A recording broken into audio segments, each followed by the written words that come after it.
Rubén Darío Marrufo de Colombia. La frase de hoy, voy a ser corto, es de Frederick Douglass, donde nos indica que la educación es el único camino para escapar de la esclavitud mental. Debemos educarnos, debemos prepararnos. Los hombres de bien deben procurar estar siempre presentes en todos los ámbitos para que nuestros países no caigan en la oscuridad. Sigamos adelante, no nos rindamos y sobre todo tengamos a Dios siempre presente en cada paso que demos. Y les recuerdo a todos nuestros colegas, a todos nuestros colegas que van a revisar esta transmisión en el futuro. Tenemos el alimento para cachorros, para estos animalitos preciosos que son nuestra compañía en nuestra casa. La marca Premier. La marca Premier traen estos alimentos nutricionales que ayudan al pelaje del animal, que ayudan a reducir esos olores que a veces nos afectan en nuestras casas de los alimentos. Entonces, les recomiendo, cuando ustedes busquen alimentos para cachorritos, para estos animalitos que tenemos en nuestras casas, la marca Premier, una marca para cachorritos. Recomendado.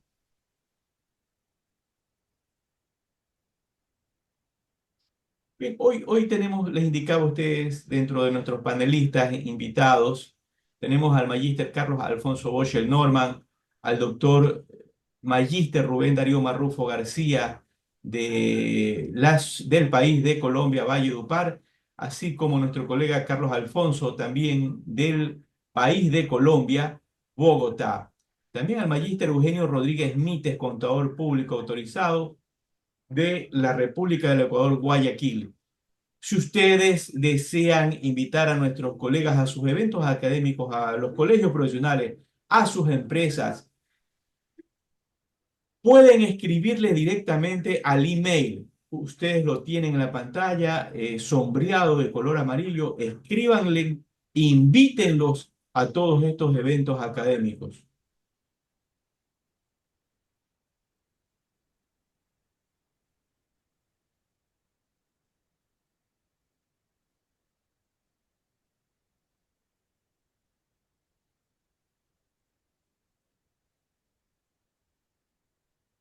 Nos encontramos en el programa número 85, programa número 85.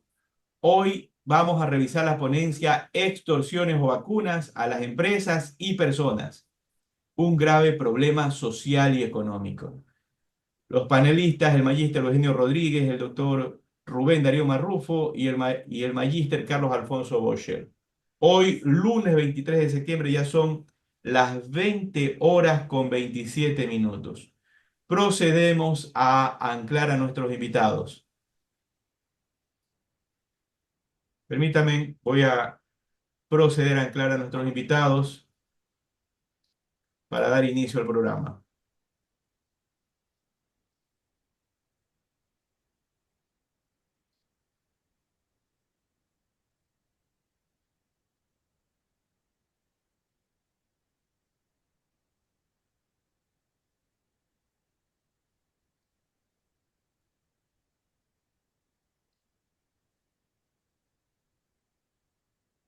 Muy bien, buenas noches. Bienvenidos al programa Diálogo Profesional América, mi estimado Eugenio, Carlos, Rubén.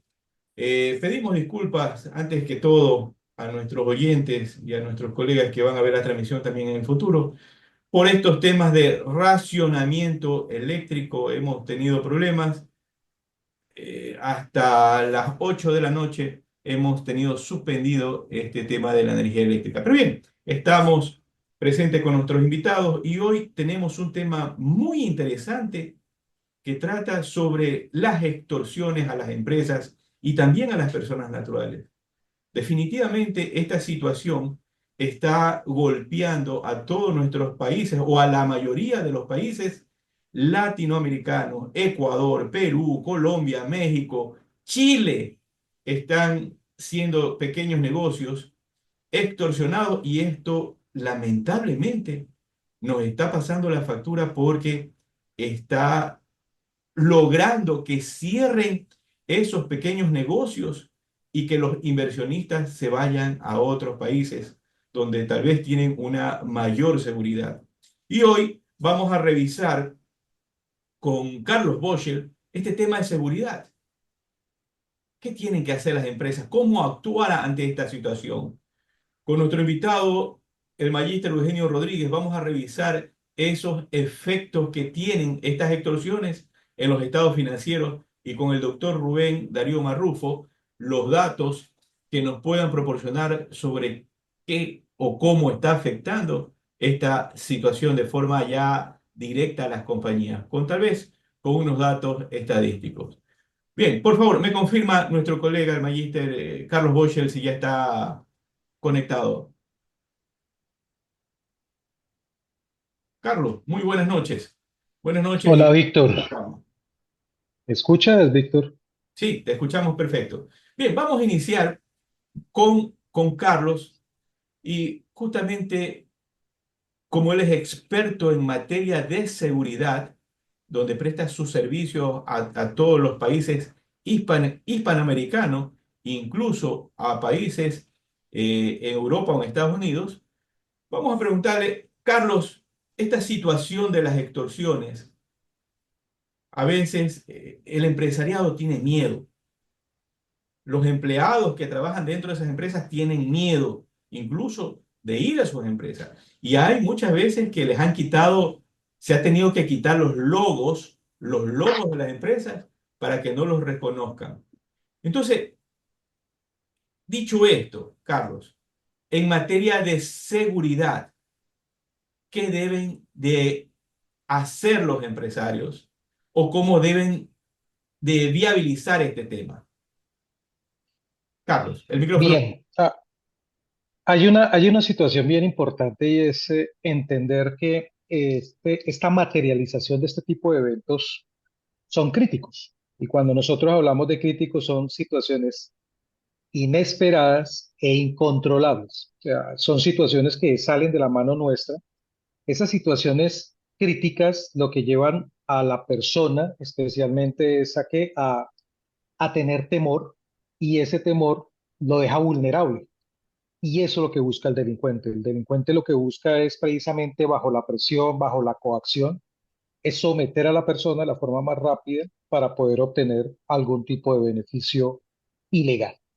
Entonces, aquí parte la primera tarea y es no tomar decisiones apresuradas sin estar completamente seguro. ¿Qué sucede? Muchas veces la persona, la forma de la reacción se puede dar de diversas maneras. Una puede ser confrontar al delincuente. Error. Confrontar al delincuente pasa o nos lleva a un tema que podía haber sido empresarial a un tema personal. Y entonces el delincuente lo que va a hacer en este caso es ya pasar del escenario de la simple extorsión a un tema muy especial que es el daño que va a hacer sobre la persona.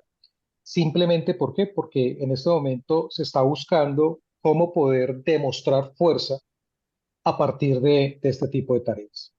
Número dos, guardar silencio.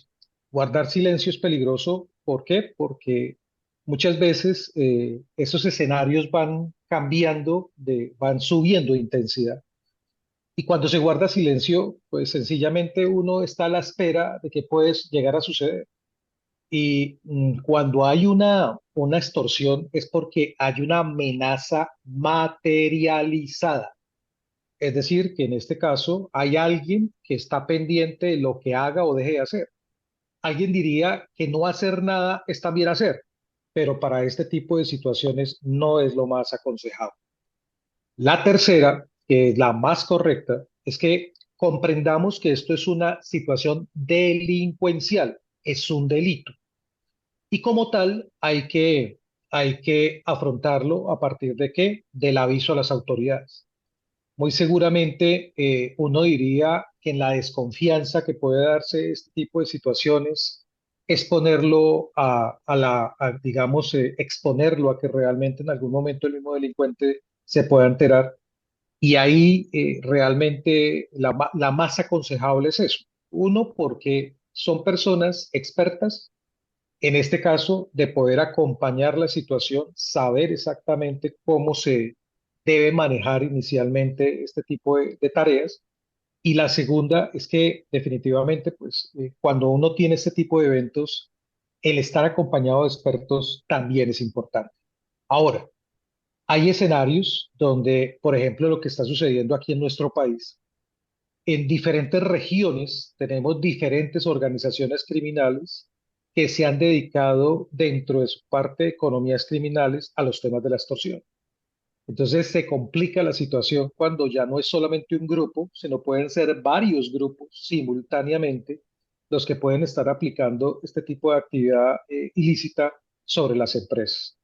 Entonces, ahí es donde también desde el punto de vista interno, las empresas también deben tener en este momento unos planes diseñados. Mire que hace 40, 30 años, 35 años, cuando el tema del fenómeno de la extorsión y el secuestro lo hacían grupos terroristas, narcoterroristas y terroristas subversivos, las empresas tenían comités de crisis.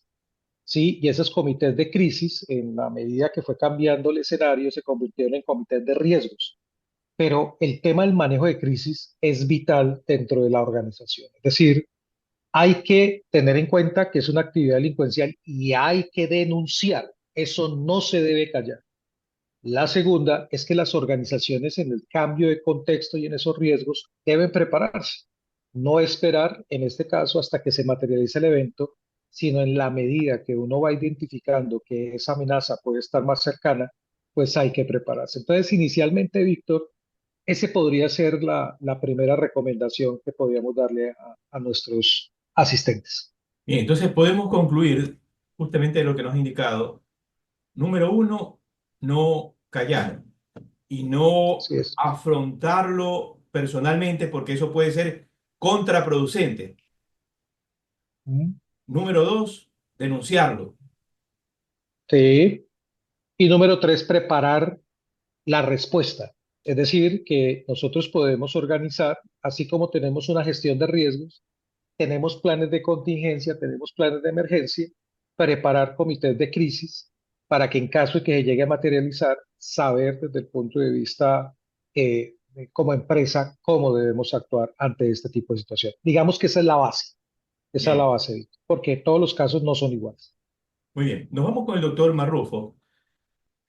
Rubén, referente a este tema que se ha expandido, como indicaba, a todos, a la mayoría de países latinoamericanos, ¿qué datos tú nos tienes que podamos compartir con nuestros colegas? Y una observación, ¿podrías bajar un poquito la cámara, por favor? ¿Se ve mejor? Ahí, ahí, ahí. Oh, Bueno, Víctor, este,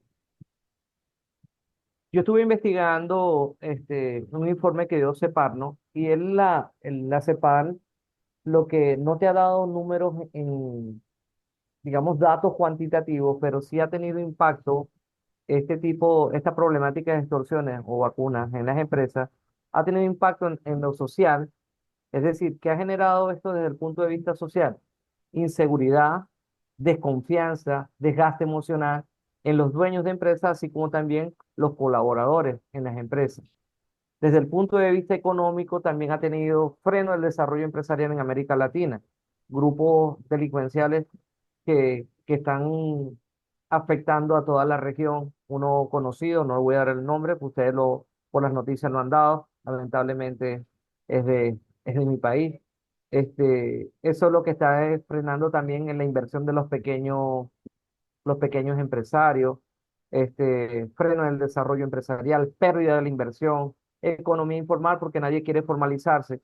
Entonces, esto lo que está aumentando es el riesgo y un costo de seguridad que muchas veces ni siquiera está dentro de la contabilidad de la empresa. Eso está impactando seriamente en las pequeñas y medianas empresas, más que todo en las pequeñas y en las pymes. Las grandes tienen más sistemas de protección, como lo decía el profe Carlos. Tienen sistemas de seguridad digamos que más robusto que el pequeño, Víctor. Te hago una pregunta, Rubén. Como también eres originario de Venezuela, en Venezuela, los pequeños negocios, ¿qué has podido tú, en este caso como venezolano también, sentir? Las empresas o los negocios pequeños, las micropymes, ¿sientes que han cerrado? ¿Sientes que el empleo ha disminuido producto de estos cierres de negocios? Bueno, Víctor, el problema de Venezuela es muy complejo, porque si bien es cierto, esta es una de las variables que impacta, pero el mayor problema no está aquí. El mayor problema está en políticas macroeconómicas del Estado. Es decir, si nos vamos a la parte central de este programa, este, la gente ha sobrevivido con esto, le ha tocado pagar, digamos que, pero sí, más que todo en sectores urbanos donde hay fincas, este tipo de empresas, algunos han tenido que irse para mitigar el riesgo de la extorsión. Y, Eso y, desalienta la inversión. y en Colombia, ¿qué has podido analizar referente a este tema? Bueno, Víctor, yo aquí, este, en esa temática conozco muy poco, no conozco así, eh, tal vez el profe Blocher tenga más conocimiento en esa área que yo, pues, Muy bien. de cómo. Nos vamos con el magistro Eugenio Rodríguez. Eugenio, ¿Cómo vemos está, Víctor Hugo? que algunas compañías, una gran mayoría de empresas que a veces están siendo chantajeadas, incluso en el sector agrícola, vemos que van desde los $500, $1.000, $5.000 en adelante. Entonces, los delincuentes no entregan comprobantes de venta, no entregan comprobantes de venta. Y uno tiene que asumir lamentablemente esta pérdida, porque ni siquiera hablamos de gasto, es una pérdida.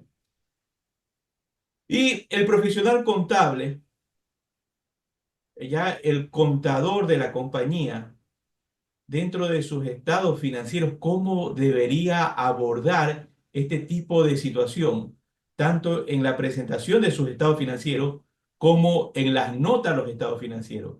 Eugenio. Bien, estimado Víctor, tal como han expuesto el tema Carlos, y me permito llamarlos por sus nombres, Rubén, este es un problema muy serio que el empresario de cualquier tipo de empresa, especialmente los mini y los micros, son los que sienten el primer golpe. Aquí el contador o la contabilidad pasa a un segundo plano una vez que ve cómo ese empresario empieza a ser mermado en su liquidez.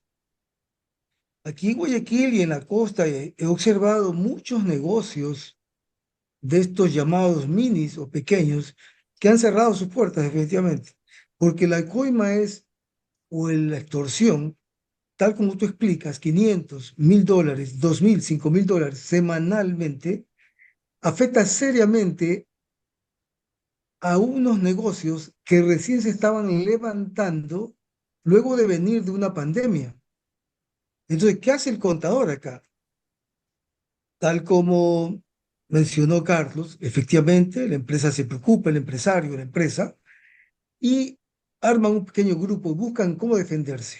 Tal como tú manifiestas, las empresas grandes tienen mayor capacidad de soportar toda esta cantidad de pérdidas, de gastos innecesarios, que está bien, no son propiamente gastos, pero son desembolsos importantes que hacer por un tema totalmente exógeno.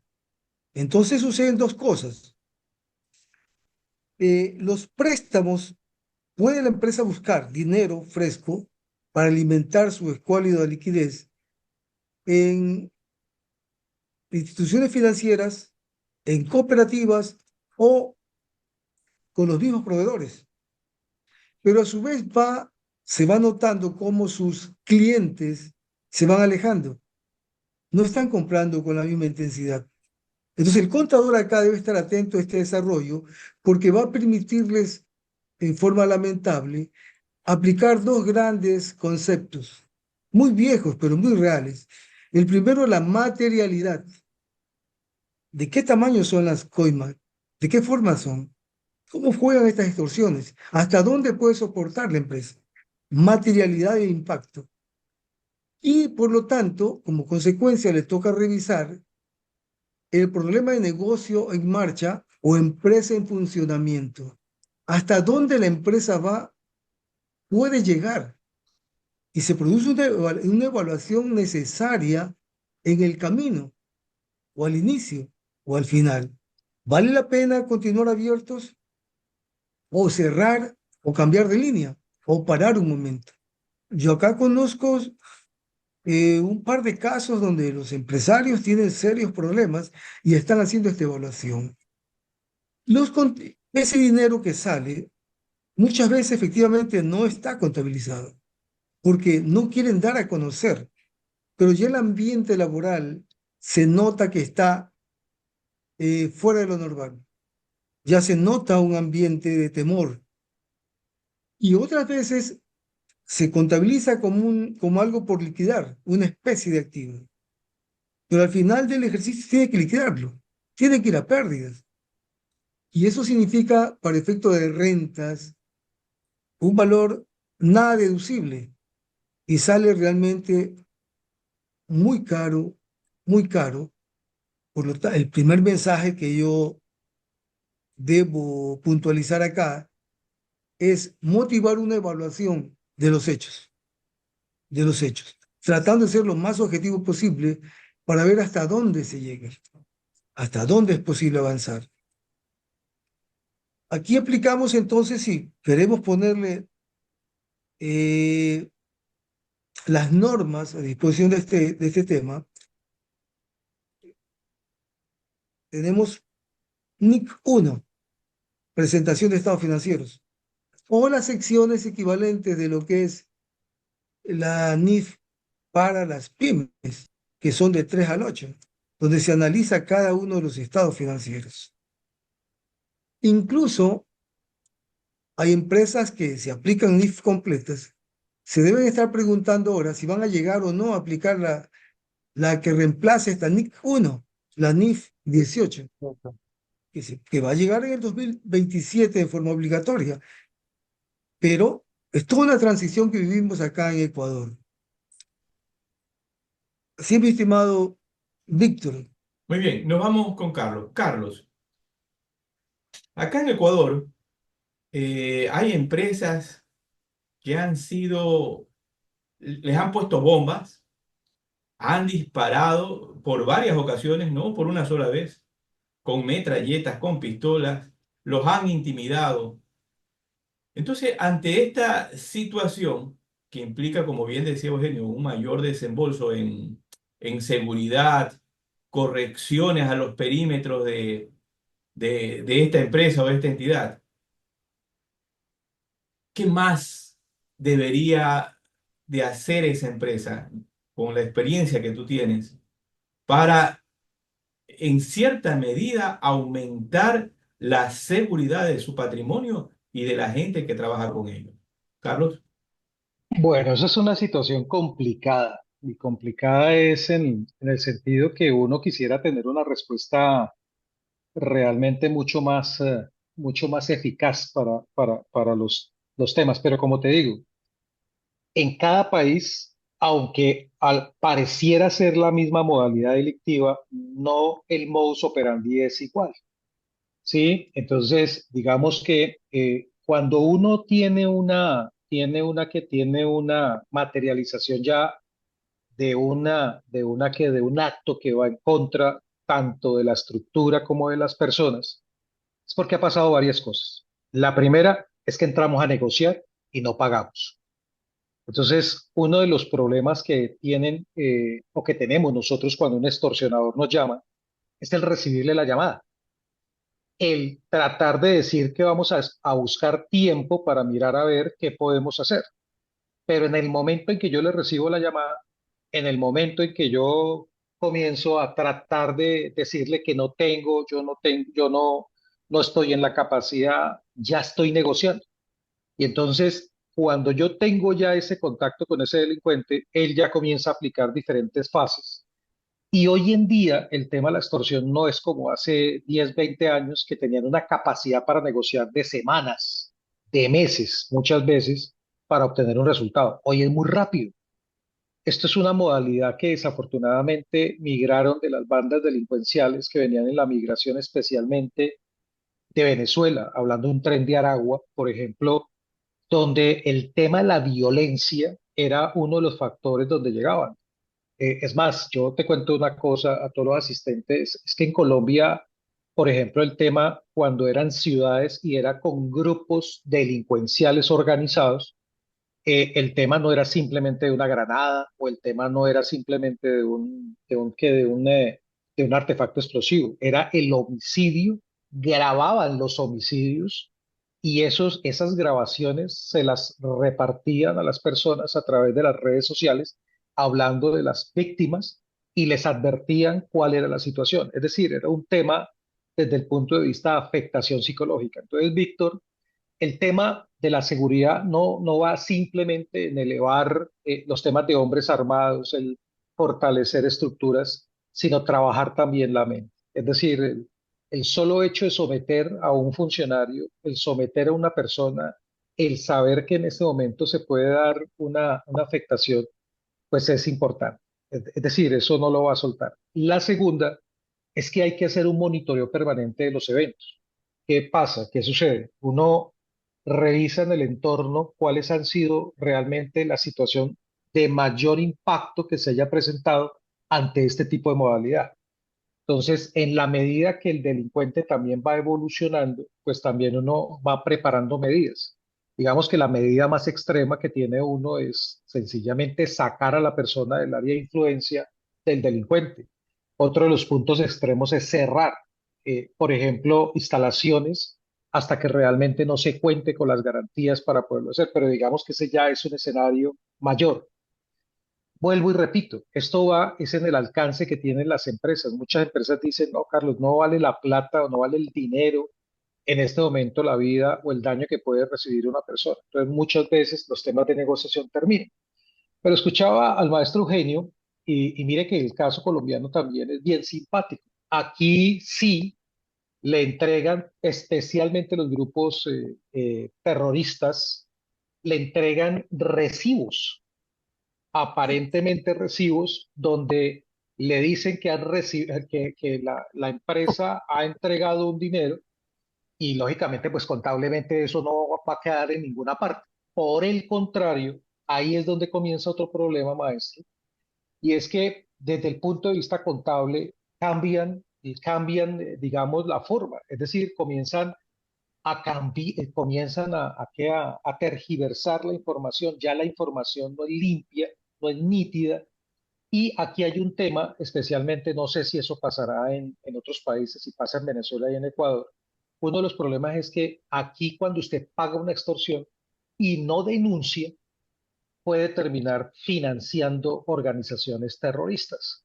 Y entonces es un delito. Aparte del problema que tenemos, podemos terminar involucrados. Y la contabilidad es vital cuando se está haciendo este tipo de investigaciones, porque lógicamente cuando se van a revisar las operaciones, pues hay que mirar realmente cómo se organizan. Es decir, contablemente es casi que imposible cargarlo con ese nombre, tendrá que hacerse de otra forma.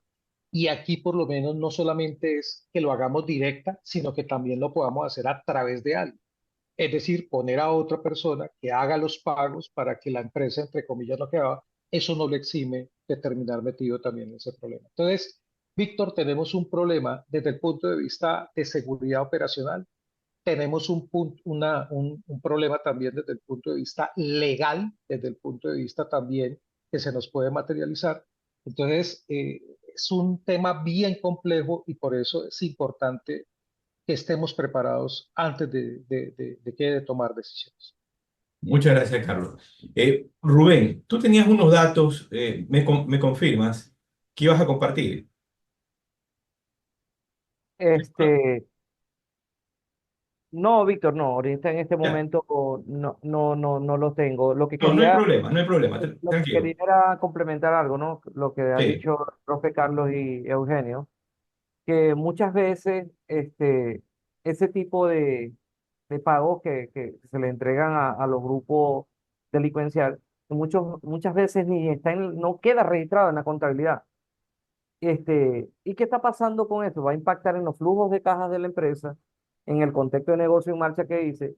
¿Y qué pasa? Yo siempre que recomiendo, vamos a hacer una evaluación prospectiva, si vale la pena seguir en el negocio o no, haciendo proyecciones financieras, hasta qué capacidad tiene la empresa de generar efectivo y poder honrar estos compromisos. Porque va a llegar un momento que no va a poder, no va a poder. Primero, en estos casos, manejo de inteligencia emocional, trabajar las cosas y evaluando todos los riesgos. Es lo que yo le recomendaría siempre al empresario. Vamos a ver cómo está la empresa, qué capacidad tiene de generar efectivo, porque este tipo de pagos o este tipo de gastos no es de la naturaleza de la empresa, que viene por su naturaleza de sus operaciones administrativas, no. Esto es algo adicional. Entonces, como eso no está dentro de las estructuras de costo, a ver, y lo que he visto que ya lo están hasta incorporando, Víctor. Claro, pero Rubén, aquí Carlos decía algo muy importante, ¿no? Que ya también tiene un aspecto psicológico. El dueño o los dueños de esa empresa, accionistas o socios de esa empresa, vemos que psicológicamente no están bien, los empleados tampoco están bien, porque al verse bombardeados, al verse que hay disparo con armas ya de grueso calibre, la gente no se siente segura. Entonces eso va a llevar a que en algún momento, como bien decías, lamentablemente tengamos que cerrar la compañía. ¿Cuándo y hasta qué punto tú crees que se puede resistir ante este tipo de situación una empresa? Mire, nadie, primero vamos a evaluarlo desde el punto de vista emocional y luego desde el punto de vista empresarial. Si tú emocionalmente no te sientes seguro, puedes tener todavía rentabilidad dentro del negocio, pero va a llegar un momento que puede más lo emocional, el cuidado de tus hijos, de tu esposa, bueno, de tu familia, como tal. Entonces, el día que no tengas cómo pagarle, ¿qué va a pasar? Lo que pudo haber ganado en muchos años lo va a perder de la noche a la mañana. Y esto lo que está haciendo es que se aleje la inversión, tanto directa e indirecta en estos países de Latinoamérica, aumentando más delincuencia, más pobreza, desempleo, en fin, tantas variables que impactan en las empresas y en la vida cotidiana. Así es, así es. Nos vamos con el magíster Eugenio Rodríguez. Eugenio, Carlos decía algo muy importante. El dinero sale de la empresa para poder cubrir este tipo de situaciones y ya nos vemos en la figura, ya en este tema de lavado de activos o de terrorismo, donde estamos financiando organizaciones terroristas. ¿Hasta qué punto nos podemos ver involucrados en este tipo de situación y cómo afrontarlo nuevamente en la información financiera? Eugenio. Bien, es importante tomar conciencia de estos temas porque en la experiencia de Carlos, el hecho es real.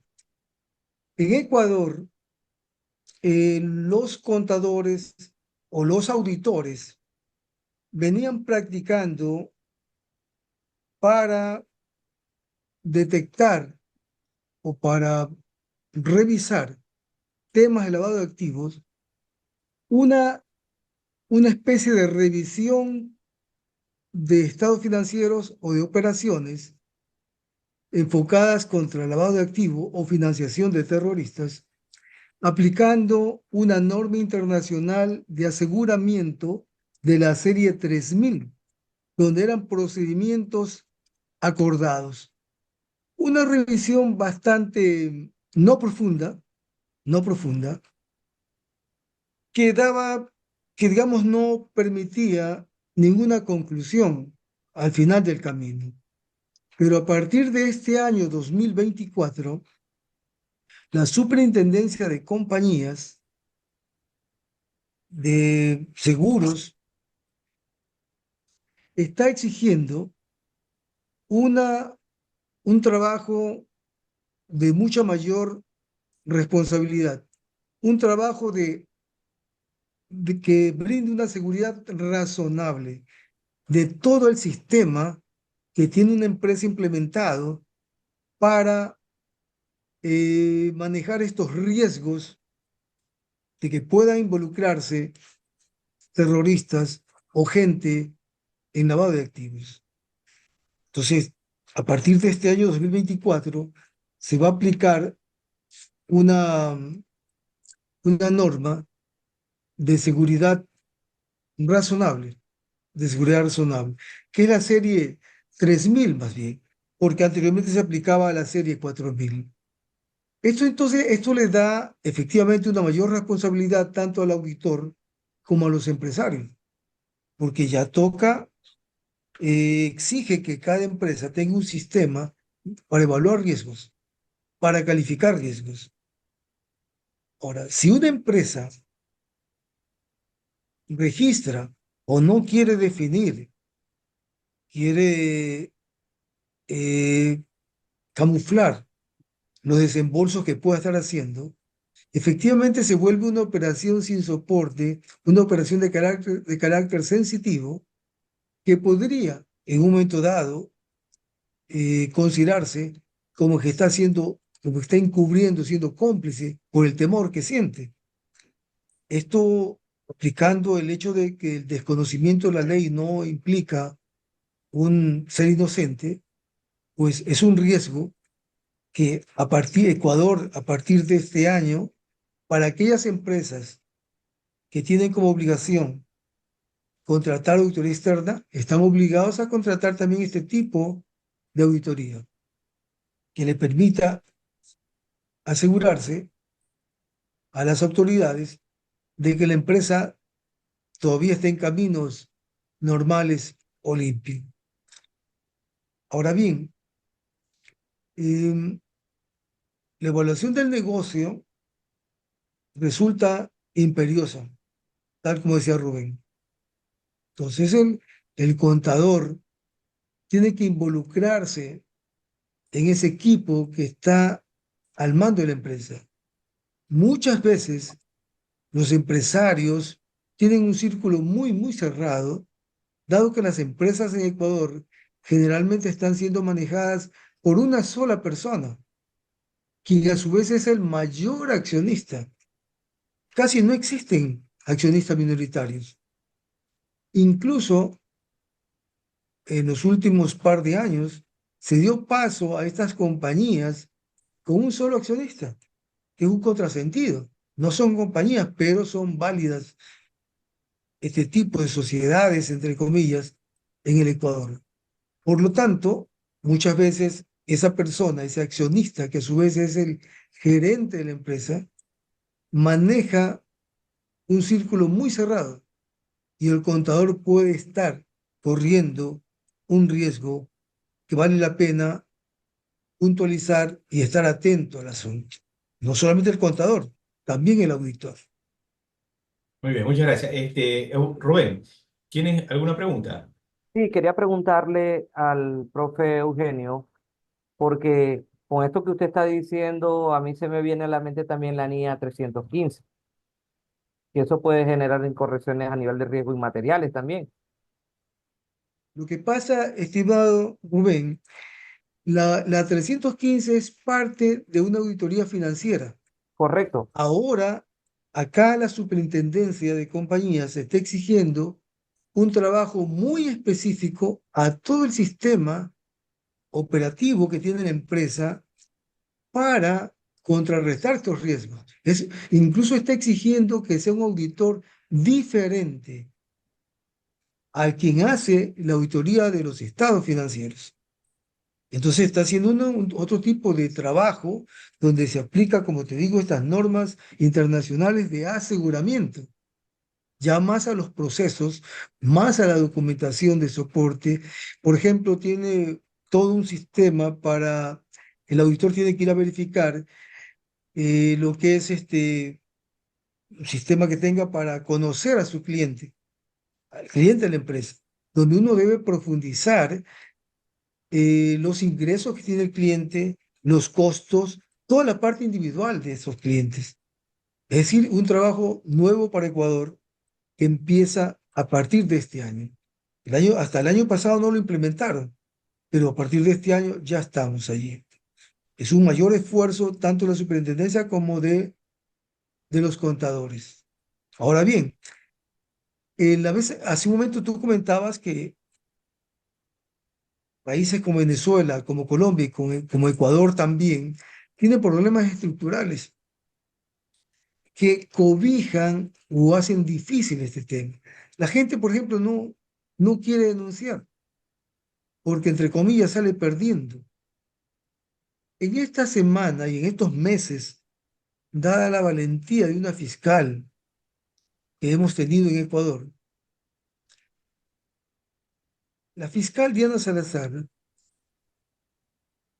mediante investigaciones, presenta al país lo que ya todo el mundo conocía o se creía conocer, era Vox Populi.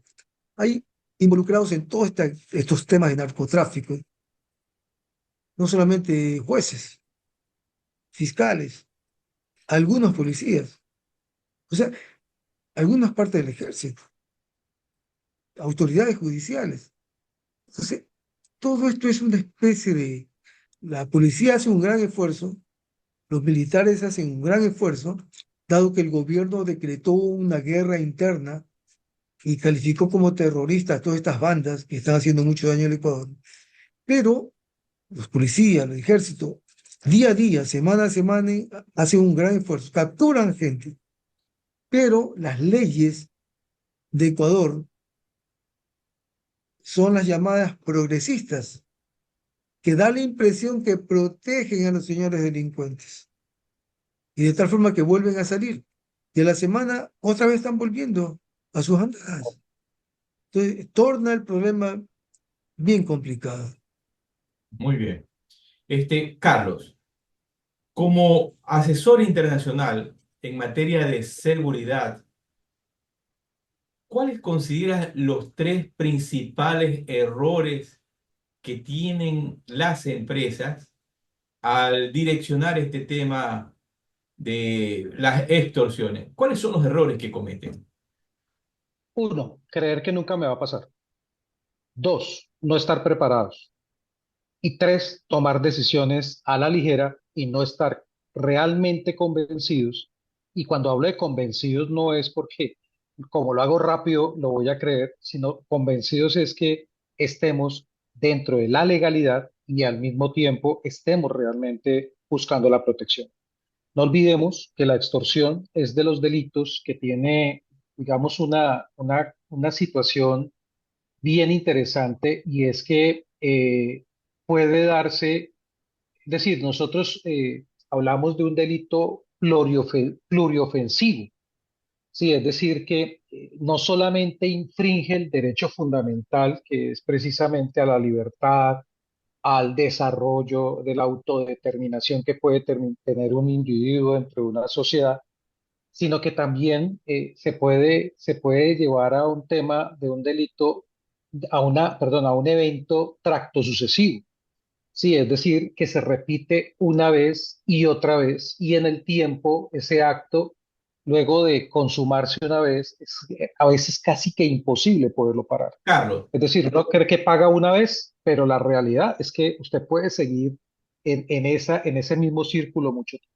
Carlos, para desarrollar un poco los tres puntos que son muy importantes. Eh, el primero, tú acabaste diciendo, el pensar que a mí no me puede pasar. Eso le pasa a los Pensar que a mí, demás, eso o no me sea, pasa a mí. entonces, bien, pensamos que no nos puede pasar. ¿Cómo debo pensar y cómo debo actuar si yo pienso que esto me puede pasar a mí? ¿Cómo debo de actuar dentro de mi organización? Hay unos temas que hablan de la contextualización y es importante, es decir, uno comprende que nosotros vivimos en un medio con muchos problemas, con mucha violencia, y uno dice, muchas veces, yo no quiero escuchar noticias, yo no quiero leer problemas porque eso me satura, eso me carga negativamente, pues muy seguramente tendré a alguien en la empresa que sí lo haga. Pero lo que no puede pasar es que uno se desconecte de una realidad en un lugar donde las situaciones se están presentando. Sí, entonces la contextualización de todo lo que esté sucediendo se da. Yo soy de los que creo que mientras más cerca le vaya pasando a las personas, tal vez el próximo soy yo. Sí, hace muchos años uno decía, eso le pasó fue a X persona o a X empresa porque no estaba preparado. Hoy en día, eso significa que muy seguramente puede estar muy cerca de nosotros, entonces hay que alistar. Entonces, esa es la primera, La Víctor. primera. La segunda era, La segunda es no estar preparado. Sí, entonces creer, bueno, pues cuando llegue el momento, pues miraremos a ver cómo actuamos, esperaremos a ver en ese caso, pues qué decisiones tomamos. No, pero hoy ahí, en día no. pero ahí en no estar preparado implica, ¿sabes qué? Voy a asegurar mis vehículos con blindaje, voy a poner mayor cámaras de seguridad, voy a mejorar la infraestructura. ¿Eso estaría involucrado? Eso estaría involucrado. O sea, no estar preparado y venga, ¿cómo estoy? En este momento, mire lo que nos estaban comentando, que en este caso hay unos impactos tanto para la organización, pero los impactos no son solamente económicos, son impactos reputacionales, impactos operacionales. Y entonces, muchas veces nosotros en nuestra gestión de riesgos tenemos el riesgo de extorsión y lo definimos como acto que mediante la intimidación someten a una persona con el fin de obtener algún resultado ilícito. Y entonces decimos que en este momento nosotros vamos a tener alguna actividad como guardas, carros blindados, pero la realidad es simplemente está nombrado, pero no somos realmente conscientes si lo que tenemos realmente es lo que necesitamos. Muy bien, ahí Entonces, viene ante el riesgo que se vaya acercando, uno debe evaluar si realmente está preparado para poderlo hacer. y ahí viene el tema de la asesoría, justamente en esta materia de seguridad. El tercero era, No, el tercero va de la mano precisamente con estos escenarios de tomar decisiones a la ligera, que muchas veces esa decisión puede terminar siendo peor que el problema. ¿Sí? Entonces, lo que te decía, yo cojo el teléfono, le contesto a una persona, groseramente también entro en una confrontación y eso termina convirtiéndose en un tema personal. Yo en este momento hago de cuenta que no ha pasado nada, pero tampoco busco la forma de poder ayudar, entonces me quedo quieto y eso también es un problema. ahora, Entonces, con respecto a los móviles, donde a veces equivocadamente contestamos todas las llamadas entrantes. Entonces, a veces he recomendado, no soy experto en materia de seguridad, pero he recomendado, ¿sabes qué? Esta llamada es dudosa, etcétera, o, o la contestas, por ahí entra ya la primera palabra, la canalizas y bloqueas. ¿Cómo deben sí, manejar este tema de los celulares? más que bloquear realmente es la forma de poder obtener elementos materiales de prueba. Entonces uno lo que hace hoy en día no es solamente llamada, Víctor, hoy en día utiliza las redes sociales, hoy en día el delincuente buscará la forma de poder hacer contacto precisamente con la víctima. Sí, el hecho de cambiar, por eso le digo que las modalidades han cambiado. Antiguamente había personas dentro de las organizaciones que se encargaban de entregarle información al delincuente y de primera mano sabía exactamente cómo poderlo hacer. Hoy en día tenemos organizaciones delincuenciales que cogen sectores donde cogen empresarios y en este momento se encargan de extorsionarlos a todos en general, independiente que sean grandes, medianos o pequeños. Y lo hacen es saber cuál de todos cae, con cuál en este momento van a entrar hacia la confrontación. Entonces, es importante analizar cada evento para saber, en este caso, pero no es, o sea, la recomendación es nunca entrar en ese tipo de contactos directos y mucho menos mandar emisarios. Entonces yo no lo hago directamente, pero mando a alguien para que ese alguien vaya, se siente y entre en una negociación, porque también aparecen personas que le dicen, no se preocupe, yo me encargo de hacer la negociación y ahí también indirectamente también estamos quedando en ese escenario. Vuelvo y repito, estos son temas que uno quisiera tener pues la solución para decirle, yo cierro los ojos, lo hago y ya no va a pasar nada.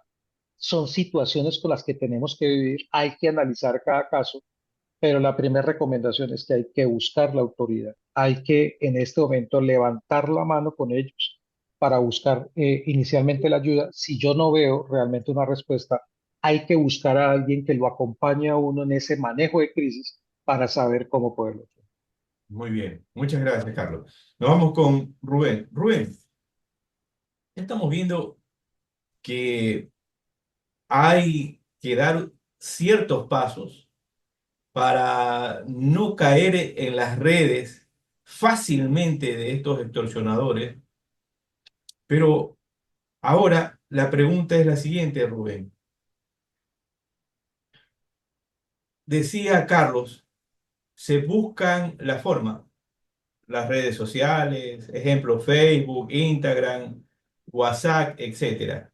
¿Consideras que debemos cerrar las redes sociales? ¿Debemos desconectarnos de las redes sociales? Yo lo que sí creo es que, bueno, las redes sociales es una realidad y no podemos desconocerla. Lo que sí debemos es mitigar el riesgo de no exponer nada de la empresa en las redes sociales y nuestra vida personal mucho menos. Ahí es donde veo yo el mayor error, que muchas veces estamos haciendo nuestra vida pública, le damos a conocer hasta al delincuente, y ahí es donde yo creo podemos usar las redes sociales, pero desde una manera responsable. Es lo que yo pudiera decirte, Víctor. A, a Porque veces, a veces hay empresas que realizan sus eventos sociales, campeonatos de fútbol, sí, elección de reina o algún evento comercial que se haya realizado y sale la foto generalizada de todo lo que componen esa organización. ¿Consideras que tal vez debemos reducir este tipo de publicidad o eh, yo diría que la de empresa debe, publicación? yo diría que las redes deben ser utilizadas más que todo, de las redes empresariales, más que todo, con el objeto de la empresa, es decir, mercadear los productos o los servicios que se está ofreciendo. Pero sí bajaría un poco eso de estar exponiendo los eventos que se hacen con el personal dentro de la empresa. No, no, como está ahorita Latinoamérica con esto de las vacunas o extorsiones, no lo veo conveniente, ¿viste? Pero no, no olvidarme, las redes las puedo utilizar, pero para para generar más ingresos, de esa manera, pues, pero no, no exponer al personal, no, no lo veo bien. Pues Muy esta bien, gente está pendiente de todo. así es. Ahí me gustaría escuchar al profe Carlos, que es especialista en el área de seguridad, qué piensa él de ese punto de vista, Víctor. Ya lo vamos a abordar, ya vamos a abordar con él justamente este tema de la exposición y sobre los pasos que se deberían de dar. Bien, vamos con el magíster Eugenio. Eugenio, a veces el profesional contable, el contador de la compañía dice, ¿a qué cuenta contable debo registrar este desembolso? ¿Debo registrarlo como un gasto? ¿Debo registrarlo como una cuenta por cobrar? ¿Qué tratamiento contable debo de darle y sobre qué marco? ¿No? ¿Sobre qué marco de la norma NIF? ¿Qué nos podrías decir respecto a este tema? Bien, no hay ninguna norma que te permita contabilizar este hecho, dado que es exógeno, totalmente fuera de lo normal, totalmente fuera de un giro del negocio. Sin embargo, sí es cierto que es un hecho que afecta a los activos de la empresa. Entonces, si hay desembolsos en efectivo, lógicamente su liquidez va a ir disminuyendo. Entonces, ¿qué va a suceder allí? El contador debe reunirse con su gerente y comentarle que hay que identificar, y tal como explicó y recomienda muy bien Carlos, toca eh, denunciar en términos muy confidencial, si se quiere, ante las autoridades fiscales. En este caso, ante Superintendencia de Compañía, si se trata de una compañía, o si se trata de un negocio personal con alguien de la policía, porque puede acumular y va a acumular en una cuenta de activo por liquidar. Pero ¿hasta dónde? Esa cuenta se la van a cargar al accionista o al propietario. Eso implica, para el efecto del SRI, si no está identificada o no está explicada, un impuesto a la renta grabado todavía sobre esos valores. Así es. Ahora, si decide cargarla a gasto, efectivamente es una pérdida que te va a afectar al estado de resultados. Ahora bien, ¿qué dice la NIF 18? O sea, la nueva norma, la que va a reemplazar a la NIC 1, cuando en uno de sus objetivos enmarca o define mejor cómo clasificar ingresos y egresos de la compañía y tiene una categoría de gastos operacionales. Esta norma define que todo aquello, o dice, ¿no? Esta norma NIF 18 indica que cuando la compañía tenga cualquier otro desembolso, cualquier otro rubro no identificado como en la categoría de inversión o en la categoría de financiamiento, que lo coloque como dentro de la categoría de operaciones. Pero por su materialidad va a tocar explicar ese error o llevarlo en forma confidencial, pero estoy de acuerdo con una denuncia muy seria y a un nivel apropiado, pues caso contrario, efectivamente estarían cubriendo ese financiamiento ilegal a al representante de la compañía, al gerente, que normalmente en Ecuador es el mayor accionista. Así es. Carlos, vamos a hacer permíteme hacer una dinámica contigo, Carlos. Vamos a suponer en este momento, eh, está siendo extorsionada una empresa. Le han enviado comunicaciones, ya han disparado contra las instalaciones de la empresa. Tú como asesor, te, con- te contrata esa empresa. ¿Cuáles, dentro de todos los pasos que hay que seguir, cuáles serían los tres principales pasos que abordarías y cómo los abordarías? Mira, Víctor, que no es una dinámica, es una realidad. Yo en este momento estoy acompañando varias empresas acá en el país y hay dos especialmente que tienen en este momento 6 grupos delincuenciales diferentes en 6 departamentos diferentes extorsionando. Entonces te podrás imaginar que cuando uno tiene una sola extorsión, pues usted está, entre comillas, preocupado, pero cuando son 6 de 6 grupos diferentes, Claro, entonces, ahí es donde lo primero que uno hace es activar comité de crisis.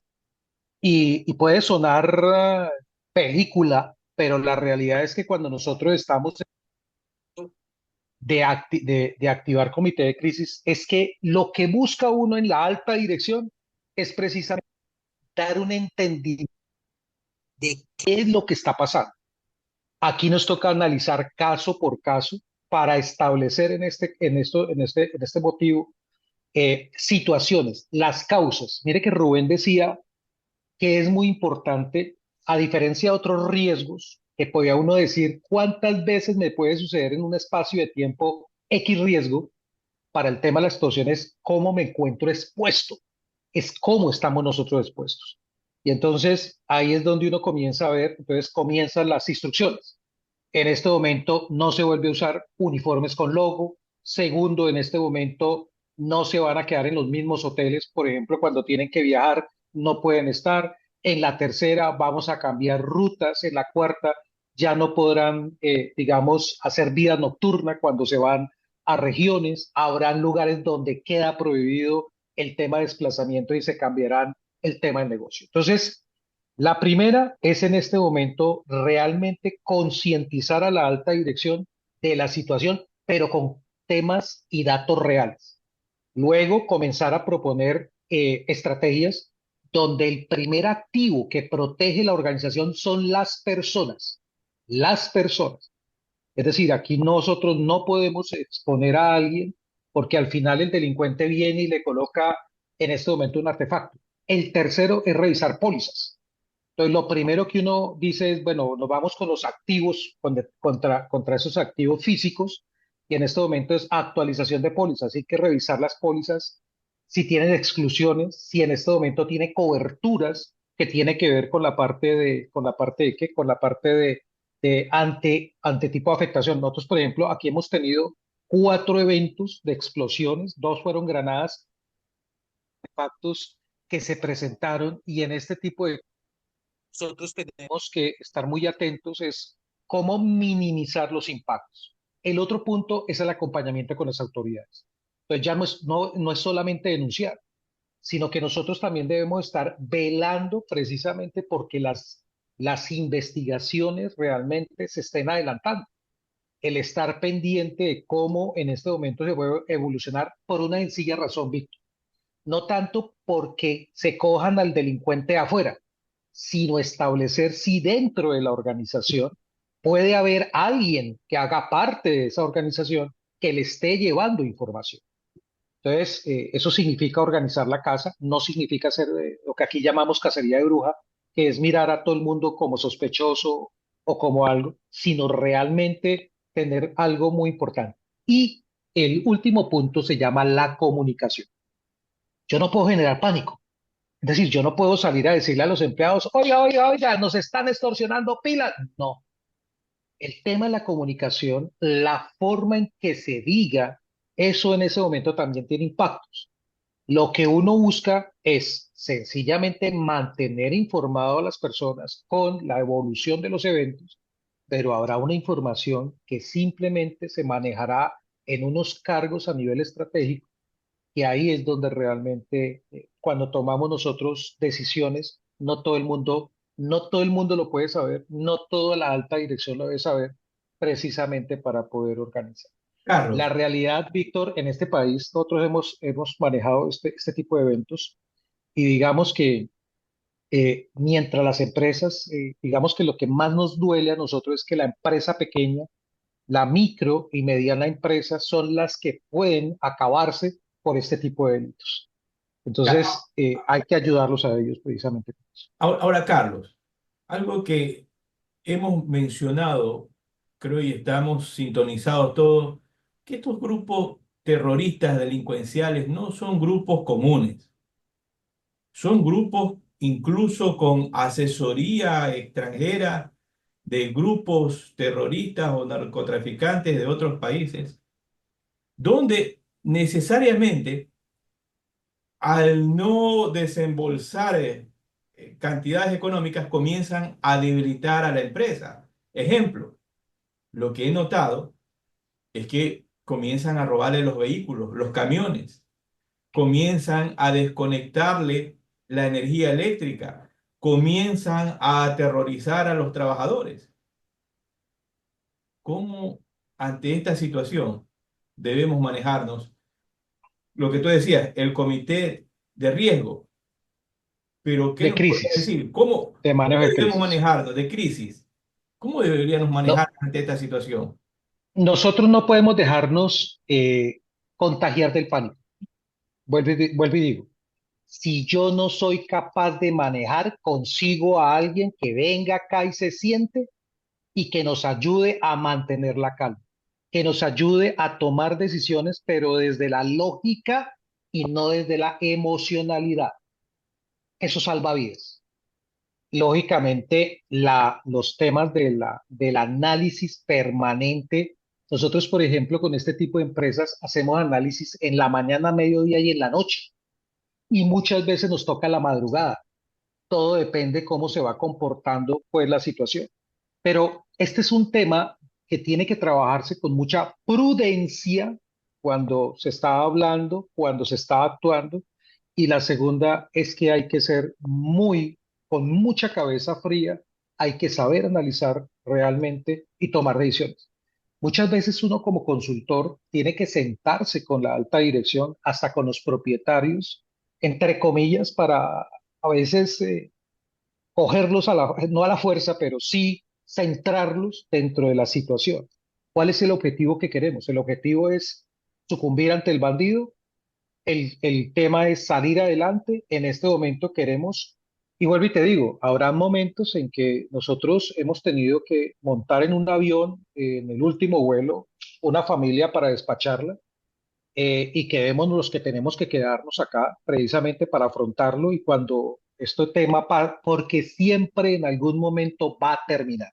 Esto no es eterno, pero en ese momento ahí es donde se da cuenta uno realmente de qué está hecho cada persona. No todos están preparados para eso y ahí es importante levantar la mano y decir, yo no puedo. No todo es sencillamente tratar de quererlo hacer. Esto es un tema que realmente no da límite para tomar decisiones que puedan poner en riesgo la vida de las personas. Muy bien, gracias, Carlos. Rubén, algo importante que ha dicho Carlos es, va a depender la persona. Hay personas que se van a derrumbar. Hay personas o accionistas o socios que van a afrontar de una forma dura, directa estas situaciones. Lo he visto.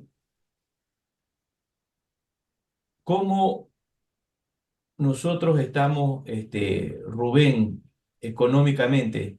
¿Tenemos el dinero para poder afrontar este tipo de situaciones? Las pymes, que son la mayoría de empresas, ¿tienen el suficiente recurso para afrontar y hacer cara a este tipo de situación terrorista, delincuencial?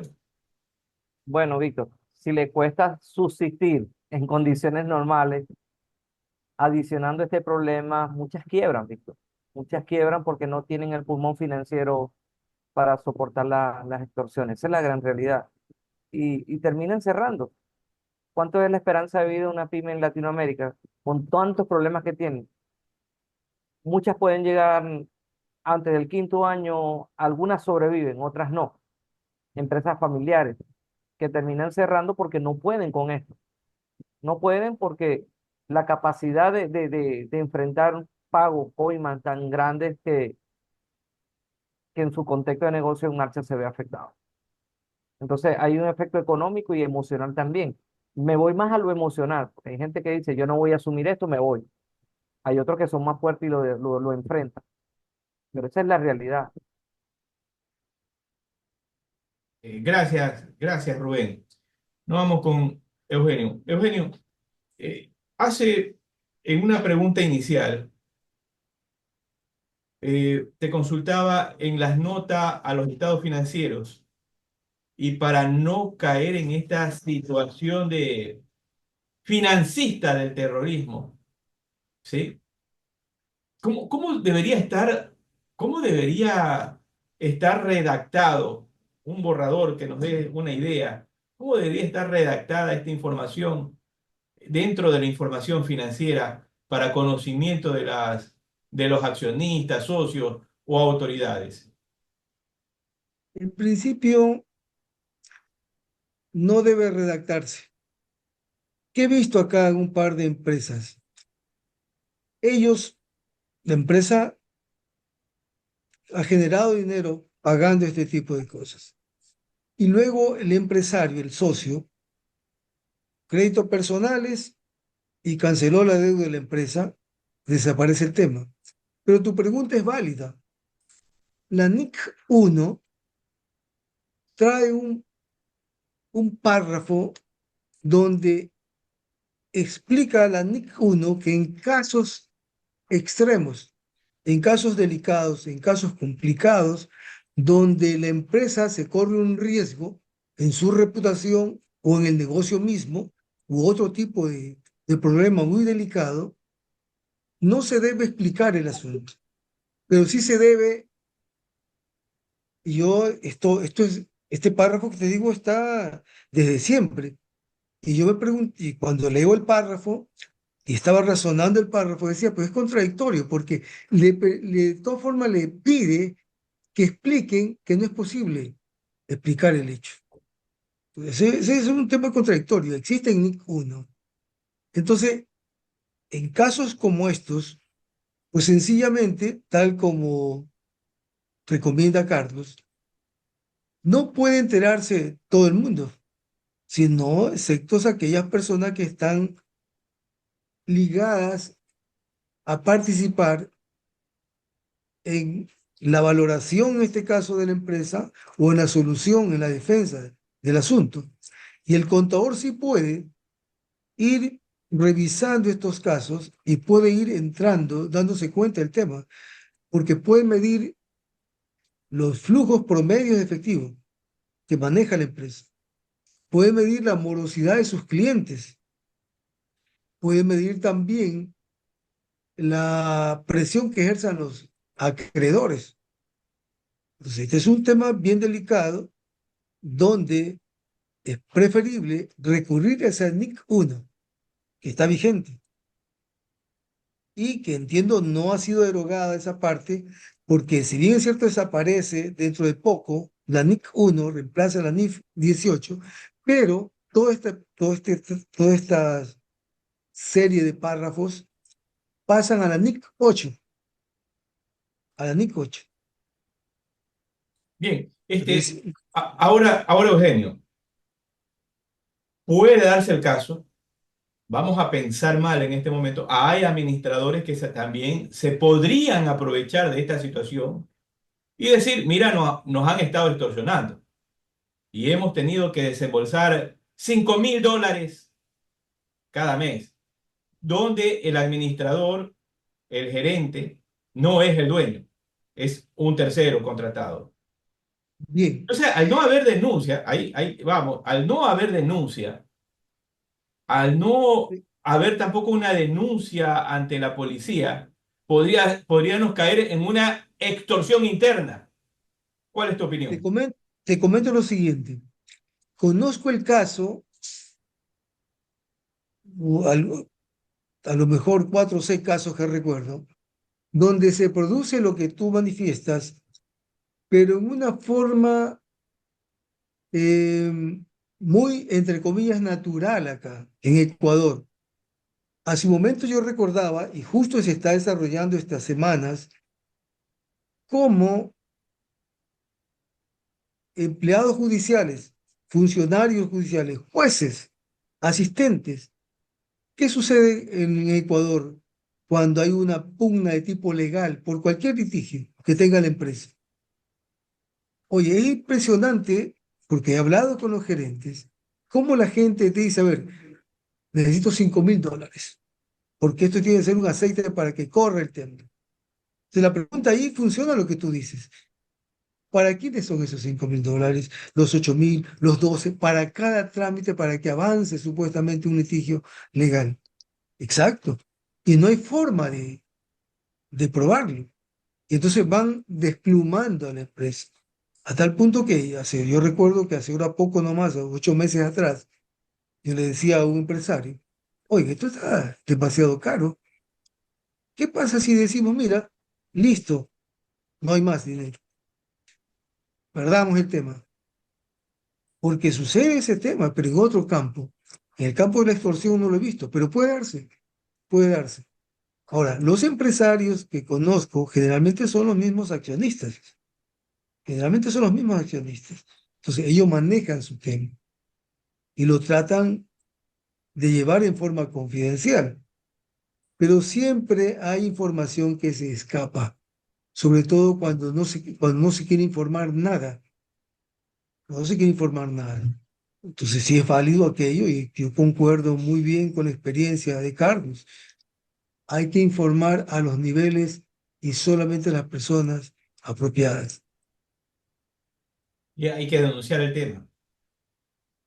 ¿Sí? ¿Cómo? Hay que denunciar el tema. Y a estas alturas hay que denunciar porque la nueva ley está entrando en vigencia, donde si pescan uno de estos valores y no han sido denunciados, pueden efectivamente acusarlo, porque en estas extorsiones hay dos, es un delito de doble vía. Es tan culpable como el que paga como el que recibe. Muy bien. Ahora, Carlos, vemos que hay los terroristas, extorsionadores, vacunadores organizados, pero ahora, ¿cómo actuar contra los vacunadores o los extorsionadores del gobierno?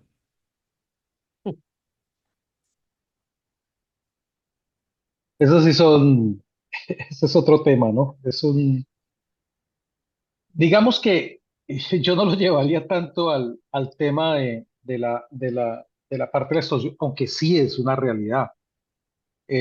Muchas veces los actos de soborno, perdón, los actos de corrupción terminan siendo obligados y eso puede ser considerado también como un acto de extorsión. ¿Cuál es el problema, Víctor?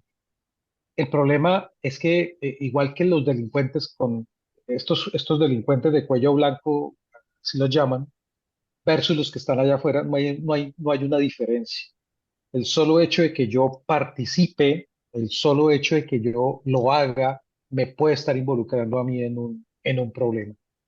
Y esto puede tener una línea muy delgada entre lo que se puede dar, porque esto se puede invertir. Mañana el funcionario puede terminar diciendo que la persona lo que estaba haciendo era sobornándole y como no le aceptó el soborno, entonces en este momento lo puede estar acusando de un tema de decir que es una extorsión. Si yo no he denunciado, no tendré la forma de poder demostrar que realmente esa persona estaba ejerciendo una fuerza sobre mí para poder realmente obtener algo. Entonces, aunque uno no lo crea, por lo menos sabe uno en qué va a terminar. Por lo menos sabe uno que el tema de su impacto tal vez no va en un daño de infraestructura, no va en un tema de daño a la integridad de las personas, pero sí puede ir de la mano en los temas de parar la continuidad de un negocio. Y peor que si en este caso yo termino involucrado, ahí sí puedo estar haciendo parte de un grupo delincuencial. Entonces, para redondear, Víctor, ¿qué debo hacer? Denunciar. Vuelvo y lo repito, eso es lo primero que usted tiene que hacer. ¿Por qué? Porque mañana se voltea la historia. Mañana esa persona termina diciendo que fue usted el que le propuso que se diera tanto para dejar o hacer algo. Entonces, eso no se debe dejar. La segunda es que realmente hay que pensar los impactos y las consecuencias. Tal vez yo puedo estar arreglando una situación momentánea, pero esa situación mañana puede continuar. La persona va a buscar directamente cómo volver a cobrar para volver a tener o va a utilizar a otra persona dentro de la misma parte o la función pública para volver nuevamente. Usted paga una vez, enséñese a pagar de ahí en adelante muchas veces, porque eso no va a parar. Entonces la pregunta es, Carlos, disculpa que te ¿cómo, interrumpa en esta cómo? parte. Esto es algo, esto que acabas de decir que es muy importante y que también te iba a preguntar, que a buena hora lo acabas. Una vez que uno cae como rehén de estas extorsiones, ¿puede uno salir o ya queda encarcelado, secuestrado? No, no, ahí quedó usted planillado. Aquí lo llamamos, quedó en la planilla y cada vez que ellos necesiten lo van a buscar. Y siempre lo van a hacer. Mira que hace un tiempo, aquí con el tema de la desmovilización, cuando tuvimos el tema de las FARC, resulta que muchos de estos delincuentes, de estos bandidos, fueron a la justicia y dentro de la negociación que estaban haciendo, ellos decían que iban a entregar la lista de los financiadores que tuvieron.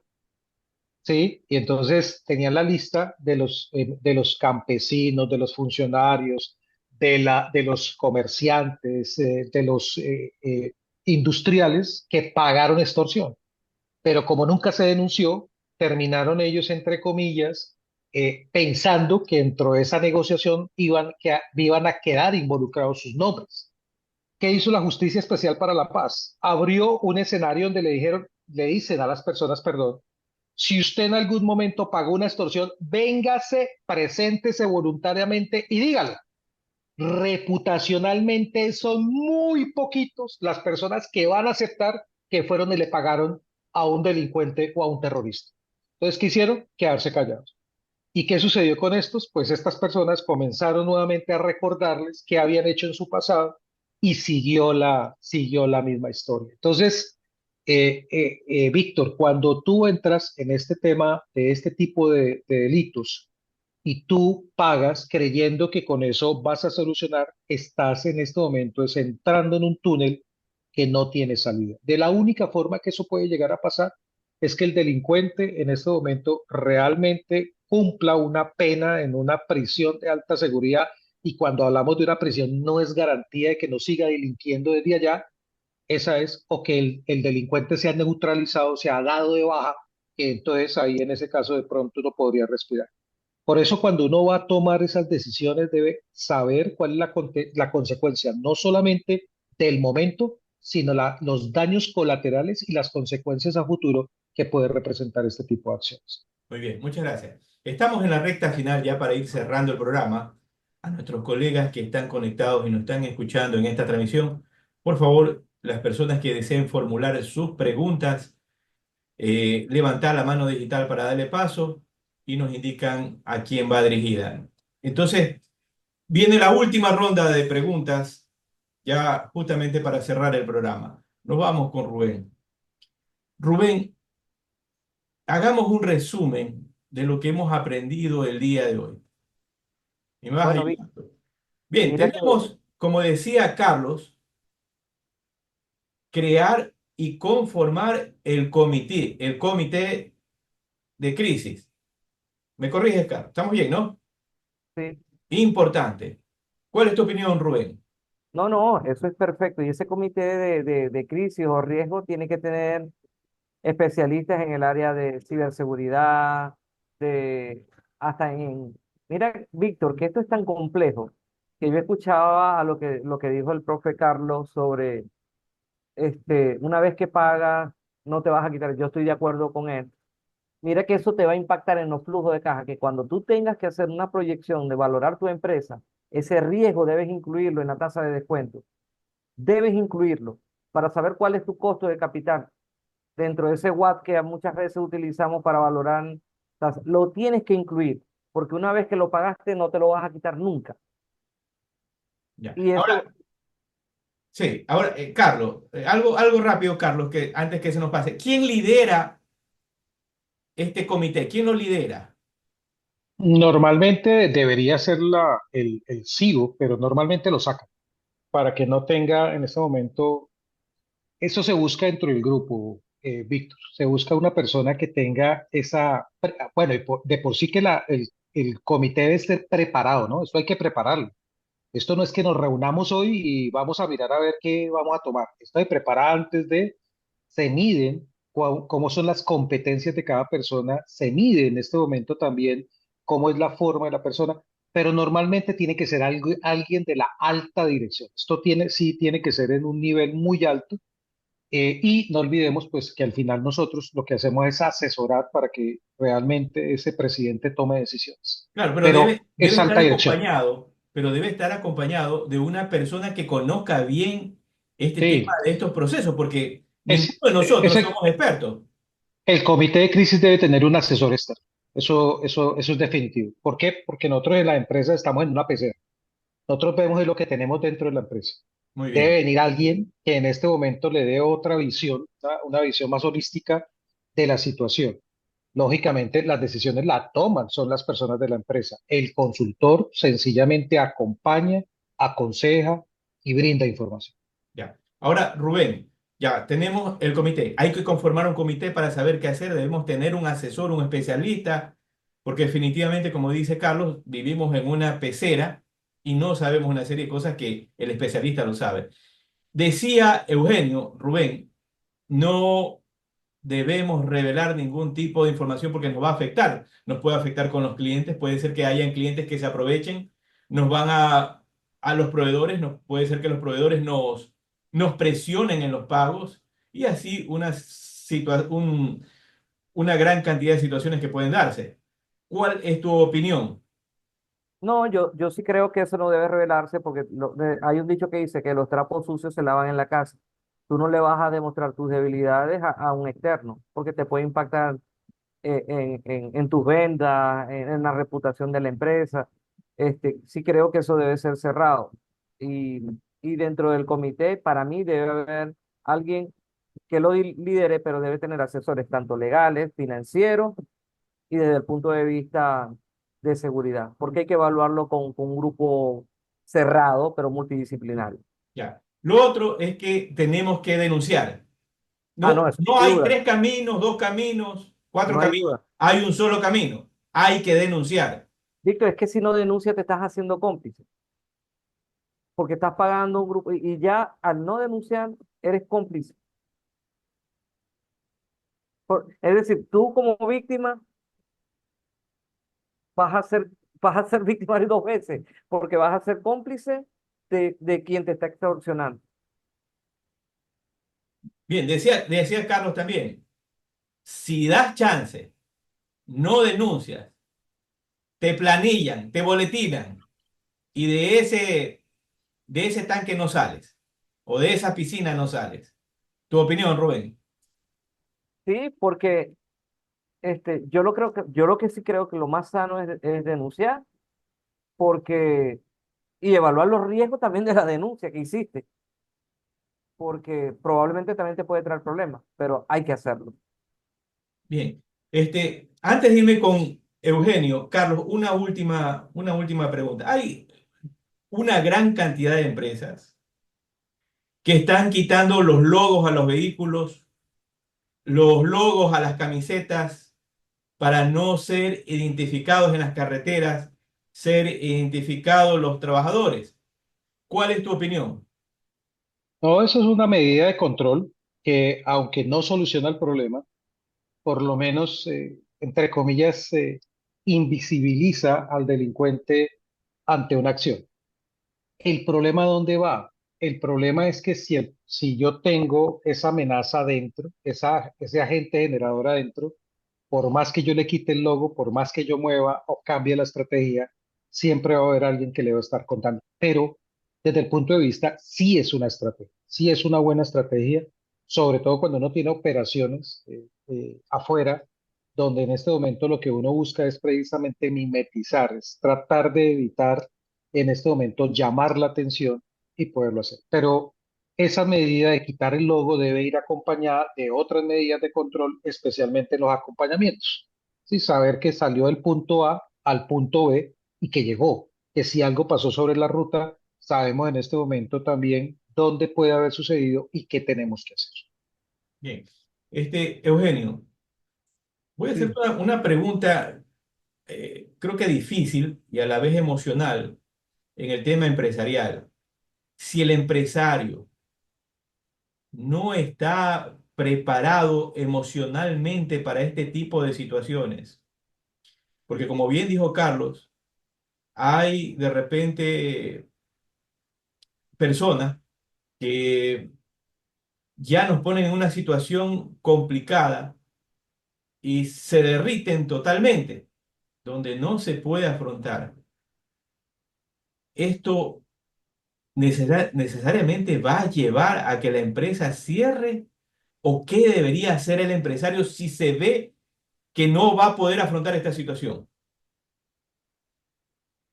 Digamos, difícil que alguien esté preparado emocionalmente para estos temas propiamente, pero si conozco, por ejemplo, el caso de que alguien está dirigiendo su empresa mm, por esta vía que estamos nosotros, fuera del país.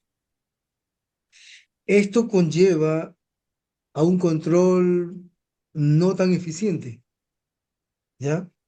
Porque en principio trata de mantener su negocio, pero yo diría que ese empresario si está muy afectado, y va a estarlo, por la vida de su familia, por su propia vida, va a tocar hacer una evaluación seria. ¿Hasta dónde vale la pena continuar?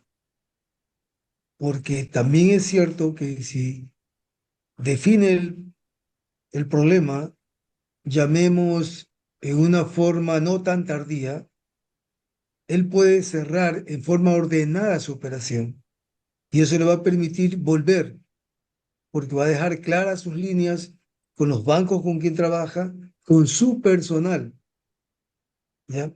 Generalmente los empresarios ecuatorianos tienen dos, tres negocios, entonces pues pueden cerrar uno de ellos. En todo caso, tiene que consultar con gente especializada en negocios, en seguridad, en leyes, haciendo una evaluación muy profunda de su negocio en sí. Muy Ese bien. sería mi consejo. Gracias, Eugenio. Bien, para cerrar, Carlos, ¿cuál sería tu mensaje a nuestros colegas y al empresariado en nuestra América? Vivimos una realidad violenta, vivimos una realidad desafortunadamente donde el comerciante no solamente tiene que lidiar con factores económicos, sociales, tecnológicos, sino también con el delincuencial. ¿Eso qué quiere decir? Que así como nosotros nos preparamos para otro tipo de eventos, también hay que prepararnos para esto. Lo que no puede pasar es que nos aísle. Ese es otro de los puntos que se me ha olvidado. Cuando el delincuente aísla a la víctima es mucho más fácil de poderla, ¿qué? De poderla realmente someter. Entonces, hay que rodear la legalidad, hay que rodear las autoridades. Hay que en este momento también unirnos en pro de que precisamente demostrarle al delincuente que por más que quiera hacerlo, nosotros vamos a estar preparados para poderlo hacer. Entonces, ahí, por ejemplo, en Colombia, por ejemplo, ante este tipo de situaciones, por lo general se van cerrando a través de frentes de seguridad que están liderados por la misma autoridad, donde el empresario hace parte precisamente y se unifican criterios, temas de seguridad. Pero el delincuente no nos va a someter. Y en este caso, nosotros debemos ser conscientes que tenemos una realidad, hay que vivir con esa realidad y que debemos incorporarla como una de las partes de los riesgos del negocio y que en este momento la mejor forma de que no nos llegue a pasar es estar preparados y ojalá antes de que llegue a materializarse poder tomar acciones al respecto. Rubén, Víctor, yo creo que hoy en día al empresario, ¿qué le diría? Prepararse emocionalmente, debe estar preparado psicológica y emocionalmente, que es una realidad. No se puede estar a la espalda a este tipo de realidades que se está viviendo y buscar asesores que le puedan ayudar a mitigar los riesgos. Eso es lo que yo les diría. muy bien. Muchas gracias. Eugenio, ¿Sí? Bueno, vivimos en una época en Ecuador donde recién empezamos toda esta gran escala. Colombia, recuerdo que vivió ya mucho tiempo esto, y eso pues demuestra la experiencia de Carlos. Y nosotros acá estamos aprendiendo, pero sí es necesario tomar las precauciones del caso, no solamente para los empresarios, no para los profesionales, para la gente normal, para los trabajadores. No arriesgar, tan solo eh, hacer las salidas normales, transitar en horas no tan tardías y, en fin, guardar un perfil atento a las circunstancias. Y en las empresas, como contadores, como auditores, estar mirando mucho más de cerca las cifras, no propiamente los estados financieros, porque esos salen cada cierto tiempo, pero sí las operaciones del día a día. Esto va a permitir reencontrarse en algunos casos, porque va a tocar analizar las operaciones en sí, cómo se vende, cuánto se cobra, volúmenes de flujos de efectivo, en fin. operaciones en sí. Bien, agradecemos la participación del magíster Carlos Boschel, así como el doctor Rubén Darío Marrufo y el magíster Eugenio Rodríguez. Gracias por su participación en este programa de Diálogo Profesional América con la ponencia, con la entrevista, ponencia, entrevista relacionada a las extorsiones en América. Gracias, que tengan una excelente noche y nos veremos en un siguiente programa. Bye bye. Hasta luego. Muy bien, Víctor, gracias. Muy buenas noches. Dios los bendiga. Muchas